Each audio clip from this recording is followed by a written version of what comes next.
Hello அம்மா. Hi. இன்னைக்கு ஒரு பாட்டி வைத்திய சீரீஸ்ன்னு நினைக்கிறேன். ஆமாம், சொல்லுங்க. 2-3 சொல்கிறேன்.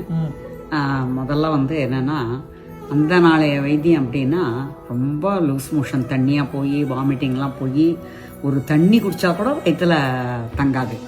அந்த அளவுக்கெல்லாம் மோசமான சீரியஸ் கண்டிஷன்லாம் ஏதோ 1 or 2 பேருக்கு இப்போ வரும். அது அந்த மாதிரி வந்திருக்கு எங்களுக்கெல்லாம். அப்போ என்ன பண்ணுவா எங்கள் பாட்டின்னா, எதை சாப்பிட்டாலும் தண்ணி சாப்பிட்டா கூட வருதேன்னு பண்ணுறதுன்னு பேர். இதுக்கு பேர், இந்த வைத்தியத்துக்கு. பாலில் அந்த காய்ச்சின பாலாக இருக்கலாம், ஆரம்பத்தில் கொஞ்சம் லேசாக சூடு இருக்கிறது இல்லையா, அதில் ஒரு எலுமிச்சம்பழம் 2 ட்ராப்பை விடுவோம். அதை விட்டால் திரிஞ்ச மாதிரி ஆகிடும். அந்த திரிஞ்ச இதை ஒரு துணியிலையோ அல்லது நல்ல வடிகட்டிலையோ, டீ வடிகட்டிலையோ, அது வடிகட்டினா அந்த ஜலமாக வரும். அது பேர் தான் வாட்டர்னு பேர். அந்த ஜலம் ஒரு 1/2 டம்ளர் 3/4 டம்ளர் வரும். அந்த பால் ஒரு 1 லிட்டருக்கு அது நன்னா வரும். அதை நாங்கள் என்ன பண்ணுவோன்னா, அதை சாப்பிட்ருவோம். சாப்பிட்டுட்டா கப்புன்னு அது கொஞ்சம் அப்படியே நல்லா பிடிக்கும். அது நல்லா அந்த டீஹைட்ரேட் ஆகாமல் நம்ம ஹாஸ்பிட்டலில் சேர்த்து, அந்த நாளெல்லாம் ட்ரிப்ஸ் ஏற்றுறது இந்த மாதிரி மூளைக்கு மூளை ஆஸ்பத்திரிலாம் கிடையாது. அதனால இந்த வைத்தியத்தை நாங்கள் ஃபாலோ பண்ணுவோம்.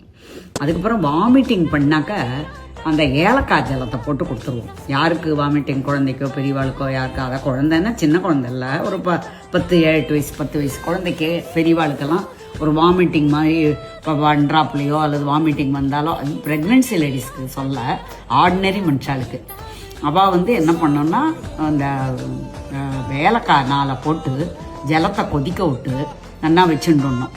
அதுக்கப்புறம் அந்த ஏலக்காயை வடிகட்டிடலாம், இல்லாட்டா அதை ஓரமாக ஒதுக்கி அந்த ஜலத்தை மட்டும் அப்படியே ஒரு நாளைக்கு 2-3 தடவை அப்படியே குடிச்சுட்டே வரணும். இப்போல்லாம் இந்த எலக்ட்ரால் அந்த மாதிரிலாம் வந்திருக்கு. ஆனால் இது இந்த பாட்டி வைத்தியத்தில் இது ஒரு மெயின் கோர்ஸ். அதுக்கப்புறம் இந்த ஒயிட் டிஸ்சார்ஜ் லேடிஸுக்கெல்லாம் நிறையா படும். சில பேருக்கு ரொம்பவே ஜாஸ்தியாக இருக்கும், சில பேருக்கெல்லாம் சாதாரணமாக இருக்கும். சாதாரணமாக இருக்கிறவா ஒன்றுமே வேண்டாம். அது இருக்கிறவா கொஞ்சம் ஜாஸ்தியாக ஃபீல் பண்ணுறவா இந்த கசகசாவை நன்னா கொஞ்சம் லேசாக வறுத்து வெந்நீரில் ஊற போட்டுடணும் ராத்திரி.